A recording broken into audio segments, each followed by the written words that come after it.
My name is Liza, and I never thought I'd be telling my story like this. For most of my life, I was invisible, a maid, a cleaner, a nobody in the eyes of the rich. People like me don't usually get to speak, don't get to fight back, and definitely don't get heard. But today, I'm breaking that silence. I was 58 years old, married to Samuel, my husband of 35 years.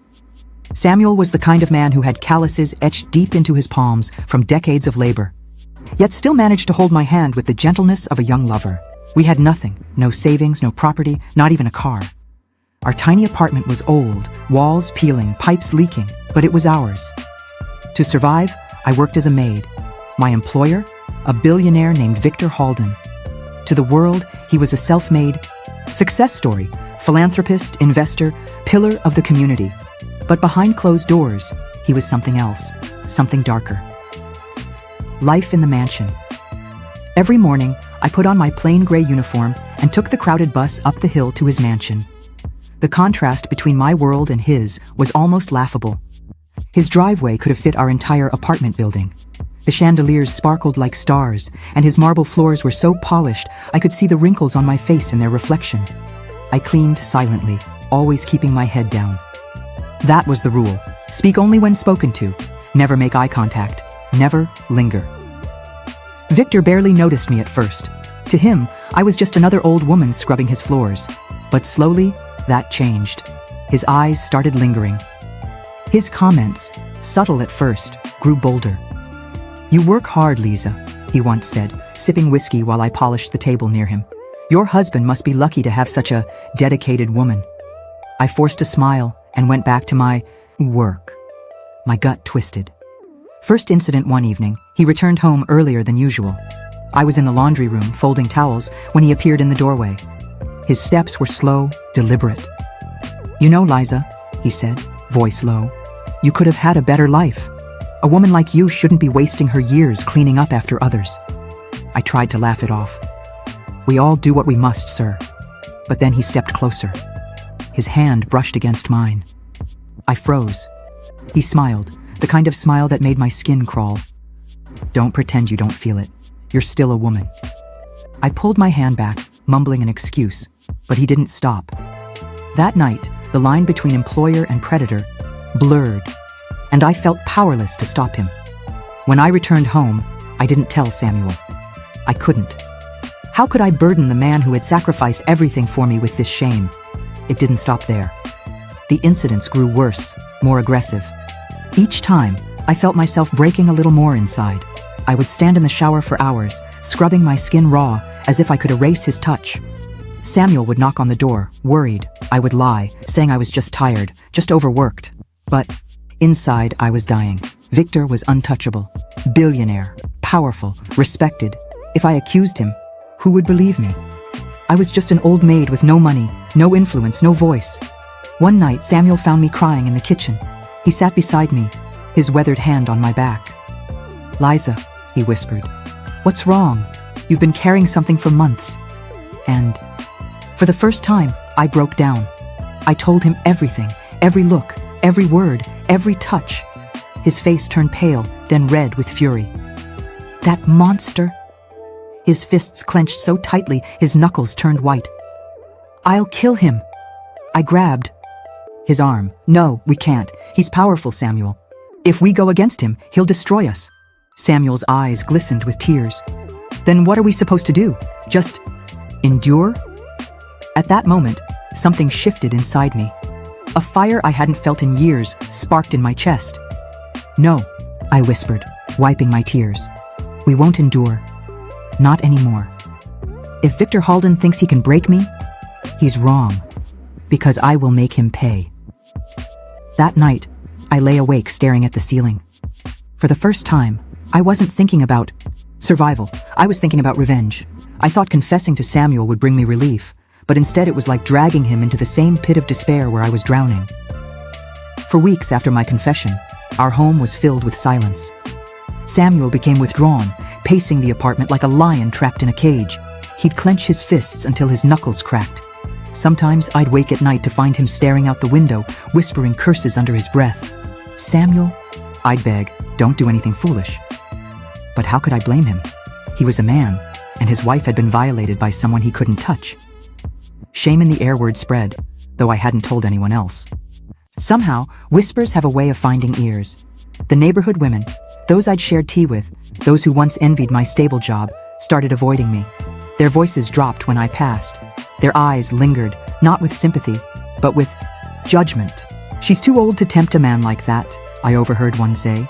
"Maybe she wanted something in return," another sneered. Their cruelty cut deeper than Victor's actions ever had. At the diner where I worked part-time, my manager pulled me aside. "Liza, people are talking. Maybe it's best if you take some time off." Time off meant no wages. No wages meant no food. But what choice did I have? Victor hadn't just touched me. He had poisoned my entire existence. Samuel's struggle one evening, Samuel slammed his fist onto the dinner table so hard our chipped plates rattled. "I can't just sit here, Liza." That man walks free, sipping wine in his mansion, while you suffer. His voice cracked. I touched his hand gently. "If you go after him, they'll arrest you, not him. That's what men like Victor count on, that we're powerless." Samuel's eyes filled with tears, and it broke me. He had worked his entire life, bent his back, carrying bricks and wood, only to feel useless when I needed him most. Depression sank its claws into me. I stopped brushing my hair. I stopped cooking. Some days, I couldn't even leave the bed. Samuel would sit beside me, feeding me spoonfuls of soup like I was a child. One night, I whispered, "Maybe it would have been better if I never told you." His eyes burned. "Don't you ever say that again. The only mistake would be letting him win." That sentence stuck with me. Letting him win. For weeks, I turned those words over in my head. One day, while cleaning our shelves, I found an old photograph of myself at 20 years old. My hair was black then, my body unbent by years of scrubbing floors. I was smiling, full of dreams. I stared at that girl for a long time. She didn't know she'd end up here, broken in her late 50s. But she had fire in her eyes. I whispered to her, "I owe you more than this." And that's when it hit me. Victor may have money, status, lawyers, but he also had something else. Weaknesses. All powerful men did. And if I could find them, I could destroy him. First steps, I began to watch more closely when I worked at his mansion. Not just cleaning blindly anymore, I observed. I noticed the way Victor kept his study locked at all times, yet always left the key carelessly in his jacket pocket. I noticed the stack of letters and invoices he never let the butler see. I noticed the calls he took late at night, whispering into the phone with a nervous edge. He wasn't untouchable. He just pretended to be. The realization gave me strength. One evening, after Samuel had gone to bed, I scribbled into an old notebook. Step 1, find his secrets. Step 2, turn his power against him. Step 3, make him fall. For the first time in months, I slept peacefully. Samuel's role, I didn't tell Samuel the full details of my plan. Not yet. He was too fiery, too quick to act. But I did tell him one thing. "I'm not broken anymore," I whispered one night as we lay in bed. He turned to me, searching my face. "What do you mean?" "I mean, I'm going to fight back." For the first time in weeks, Samuel smiled. It was small, tired, but it was there. He kissed my forehead. "That's my Liza." The next week, at work, I accidentally lingered longer in Victor's study while dusting. The butler had gone to fetch wine, and Victor was outside barking orders at his landscapers. My heart pounded as I slipped the key from his jacket and unlocked the drawer of his desk. Inside, I found envelopes thick with cash, receipts for mysterious donations, and a ledger filled with numbers that didn't add up. Offshore accounts, illegal transactions, hidden debts. I snapped photos quickly with my phone, shoving everything back just in time as footsteps approached. Victor entered the study, loosening his tie. His eyes narrowed. "Still here, Liza?" My throat tightened, but I forced a smile. "Just finishing the dusting, sir." He smirked. "Such dedication. I like that." As I left the room, my legs trembled, but inside I was smiling, because now I had his first weakness. That night, I showed Samuel the blurry photos on my phone. His eyes widened. "Liza, this could ruin him." "Yes," I said, my voice steady, "and it's only the beginning." For the first time, the fear in my chest was replaced by something else. Determination. Victor Halden thought I was powerless. But he was about to learn that even the poorest maid can burn down a kingdom if she has nothing left to lose. For most of my life, I believed people like me had no power. That's what men like Victor wanted us to think. They fed on our silence, on our shame, on our poverty. But now, every breath I took was filled with fire. I was done being quiet. I was done being afraid. Victor Halden thought he had broken me. He didn't realize he had built the woman who would destroy him. Digging deeper, the blurry photos I had taken of his ledger weren't enough. I needed more. I needed proof so undeniable that even his billions couldn't bury it. Every day at the mansion, I became more than a maid. I became a spy. I noticed the way Victor handled his phone. He had two of them, a flashy iPhone everyone saw and a plain scratched burner he kept hidden. I paid attention to his visitors, men in sharp suits who never used the front door, only the side entrance. I memorized the dates when thick envelopes changed hands. I kept a small notebook hidden in the lining of my cleaning cart. Every night I wrote down times, names, amounts. It became my secret weapon. But I couldn't do this alone. If Victor ever suspected me, one wrong move could cost me everything. I needed someone on the inside. That's when I noticed her. Mariana, one of the younger maids, maybe 22.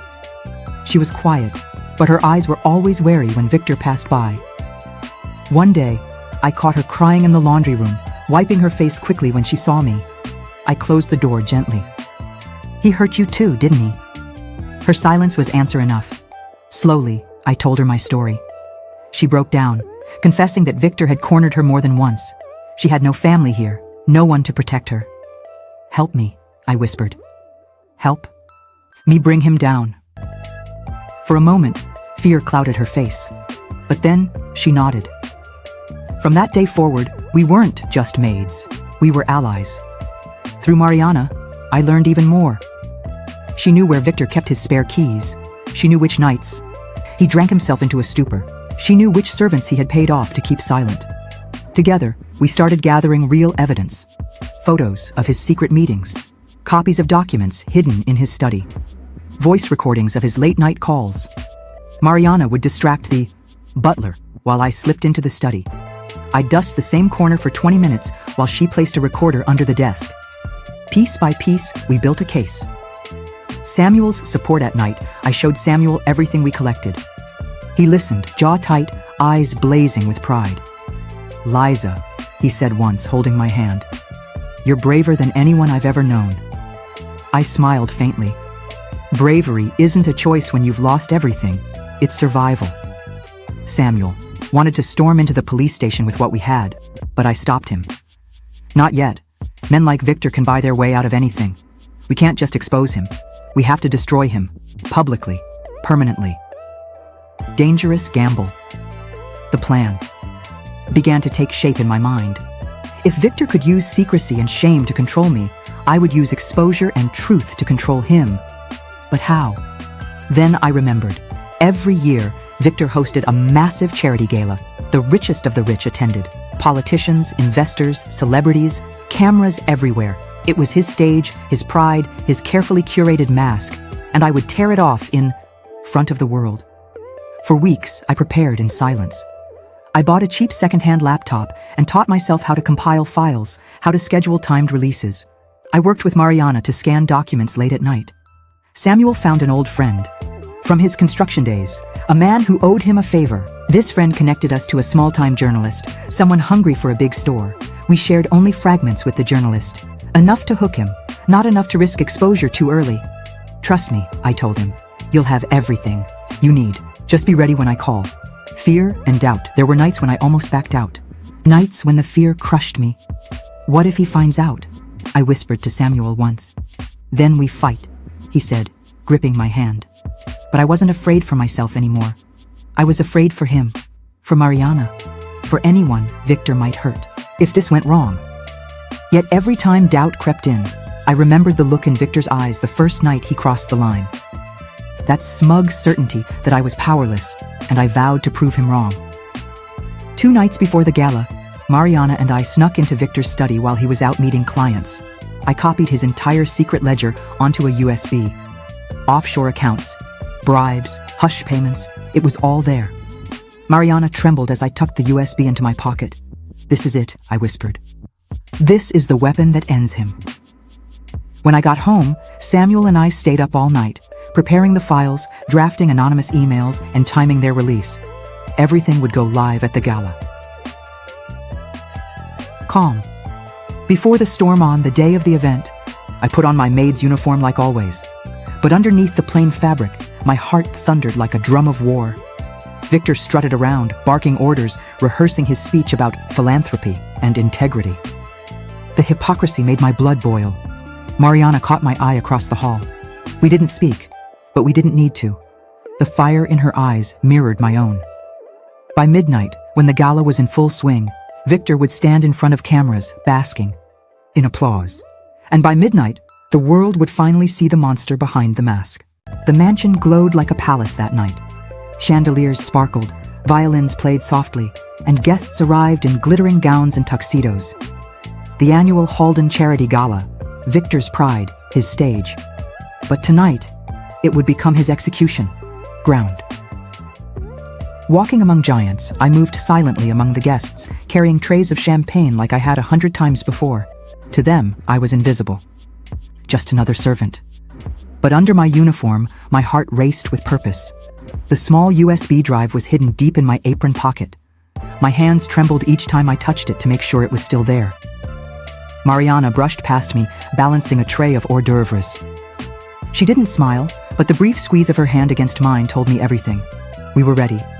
Victor appeared on stage just after 10 p.m., his usual smugness radiating from every gesture.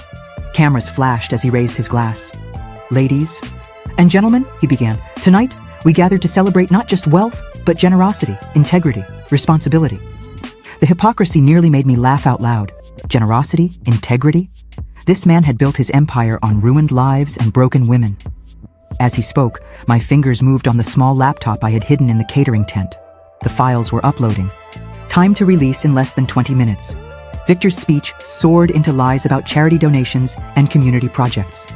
Behind him, a massive projector displayed his carefully edited photos, shaking hands with politicians, hugging children, smiling with celebrities.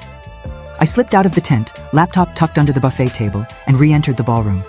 My tray shook in my hand, but no one noticed. In exactly 3 minutes, the mask would fall. I glanced at Mariana. She gave the faintest nod. Then, it began. The projector flickered. For a moment, Victor frowned, tapping the microphone. Seems we're having a technical..." His voice cut off as the first image filled the screen. Not smiling politicians, not charity checks, receipts, bank transfers, bribes, offshore accounts. Gasps rippled through the ballroom. Guests craned their necks, whispering furiously. The next slide appeared. Photos of Victor meeting men in dark alleys, handing off thick envelopes. Then transcripts of his phone calls, leaked emails, contracts with hidden clauses, and then voices. Recording played over the speakers. Victor's own voice, slurred with alcohol, laughing about keeping the maids in line and buying silence cheaper than hiring lawyers. Chaos erupted. People shouted. Phones came out, recording everything. Reporters rushed forward, shoving microphones toward the stage. Victor's face drained of color. "This is a mistake! Lies! Fabrications!" he roared, but his voice cracked with panic. The files had already hit every inbox on my journalist's mailing list. Within minutes, social media exploded with hashtags. His name was trending, but not the way he wanted. Eye contact. In the chaos, Victor's eyes swept the room and landed on me. For the first time, I didn't look away. I stood tall, tray steady in my hand, meeting his gaze with cold fire. He knew. In that instant, he knew it was me. And for once, he looked afraid. Police weren't far behind. The journalist I had contacted had tipped them off, and now officers stormed the gala. Victor tried to flee, but cameras caught everything. The shove, the stumble, the desperate fight. Guests pulled back in disgust as officers dragged him off the stage in handcuffs. "Victor Halden," one officer barked, "you're under arrest for fraud, extortion, and assault." The ballroom erupted into chaos again, but this time it was a storm Victor couldn't buy his way out of. Freedom? I slipped out quietly with Mariana, unnoticed in the frenzy. Outside, cool night air hit my face, and I felt the first real breath of freedom in years. Mariana clutched my hand. "We did it," she whispered, tears streaming down her cheeks. I nodded, voice thick. "We did." When I returned home, Samuel was waiting. He had watched the news unfold live, tears in his eyes. "My Liza," he said, pulling me into his arms. "You burned down a monster's kingdom." For once, I allowed myself to cry, not from fear, but from release. The scandal shook the nation. Victor's empire crumbled overnight. Companies cut ties, politicians denied him, and his so-called friends abandoned him. Mariana and I testified, along with other maids who finally found their voices. For the first time, the world believed us. And Samuel and I? We were still poor, but free. For the first time in years, we laughed without guilt. We dreamed without fear. My name is Liza. I was a maid, a victim, a forgotten face in the corner of a mansion. But I refused to stay silent. And now, the man who thought he could own me is nothing but a fallen name, rotting in a prison cell.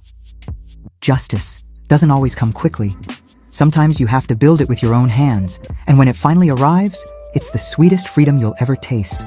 Don't forget to like, comment, and subscribe for more powerful revenge stories every day. Share your thoughts below. What would you have done in Liza's place? Hit the bell icon so you never miss a story of justice served.